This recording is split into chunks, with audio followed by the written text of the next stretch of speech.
It's finally wildflower season again. This is according to citizen scientist and wildflower enthusiast Terry Dunham. If you've seen our ABC Great Southern Facebook page in the last 24 hours, you may have seen a splendid photo of the Eastern Queen of Sheba orchid that he sent us in.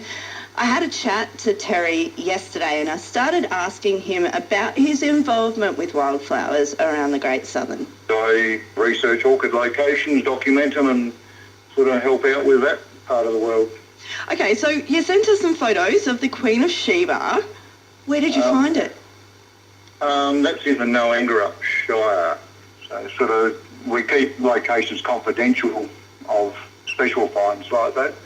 But there are public areas of them where people go, but this one's in a sort of a new location. I only found them 2 years ago, so yeah, keeping the location secret, so to speak.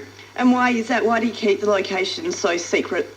What happens if I was to put on our orchid group on Facebook, this was found on whatever road, to have carloads coming down the next day. What's the big attraction of wildflowers? I think people like to get out and see the beauty that they don't normally see in everyday life. I mean, for me, it's discovering new things or just seeing that splash of colour in the bush and you sit next to it and go, wow, this is awesome, why is it here? All orchids are monocots. So, and the Queen of Sheba, she's just beautiful. No two are the same. If you actually Google the Queen of Sheba in ancient Persia, I think, she was a queen that draped herself in gold and multicolours and was very fussy. So she, a bit like the Queen of Sheba, she's fussy when she opens. And yeah, she's just all colours, blue, gold, purple, spotted, striped, just an incredible flower. And where do they like to grow? In several habitats, but mostly on sort of gravelly loam soils, even though I know of them down at Toast's Bush Camp, they're on sandy clay country, so white clay.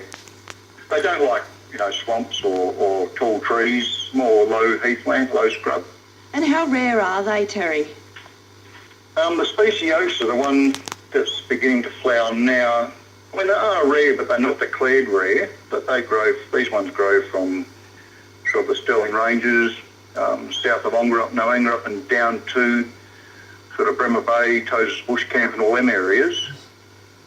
But the rare ones are the Thelymitra variegata, the normal Queen of Sheba. She looks a little bit different. She's got more narrower petals and sepals and not as coloured, but beautiful in her own right. So is this typically the time of year that you'll find them? Is it early or late? Well, several years ago it was thought they only sort of started flowering in early to mid-August, but I think it was 3 years ago I discovered some south of Ongarup here. The 17th of June in 2016, I think I got one. And was that a dry year or, were they similar conditions to we have now? No, I think they were wetter years, even last year. I think the 22nd of June, these ones started flowering. So I would say they're sort of, 10 days late, so to speak. So as the days get longer and warmer, you can watch them sprouting, the leaf, spiral leaves come up and the buds starting to form, but there's no way they'll flower until you start getting ambient temperatures of above 16 degrees and they're very fussy with light and the sun, warmth. Is that what makes these orchids so special for you when you're out hunting them? Yes, you can sit and watch one open. I watched one last year. It was quite late in the season and I thought, well, there's the Queen of Sheba there. She's trying to open and I actually spent an hour and a half with her. After an hour and a half, she was wide open and I thought, wow, that was pretty special to witness that. You're headed out to another secret location. What are you hoping to find exactly? Maybe not quite a secret location, but I'm heading out to photograph the sigmoid spider orchids tomorrow morning with a group of people. So that'll be quite special too, because you never know what you're going to find in flower. There may be something flowering early or on the way you stop off and you think, wow, I didn't know that grew here. It's all interesting. I think I need to go and do some research, honestly. One last question, without notice. Yep. Why do they call it the Eastern Queen of Sheba when we're in WA? Because she grows pretty much east of a line from Noangarup down to the Sterling Ranges basically. She doesn't grow west of there. Okay. Whereas the other queens grow west of there. There's 3 species in WA. You've got your normal queen, variegata, and you've got your eastern queen, this one, and then there's the northern queen, which grows north of Perth. It's very similar, but different in their own right. So would somebody like myself, who's not very well versed in wildflower, would I be able to pick the difference? Yes, you would. Good. You would say, if you've seen one north of Perth, you would go, hey, this one's different from the ones down near Bremer Bay. Around our part of the world. So wildflower season has begun. This is what you're telling us. Oh, definitely. So I often say it's wildflower season all year because there's always something flowering. I can make a collage of 30, 40 or 50 species each month.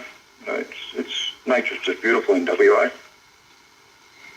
Terry Dunham there, wildflower enthusiast. Have you seen any wildflowers around your patch this season?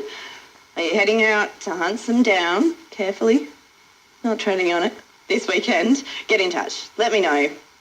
0448 922 604, or you can call us. Katie is in the booth.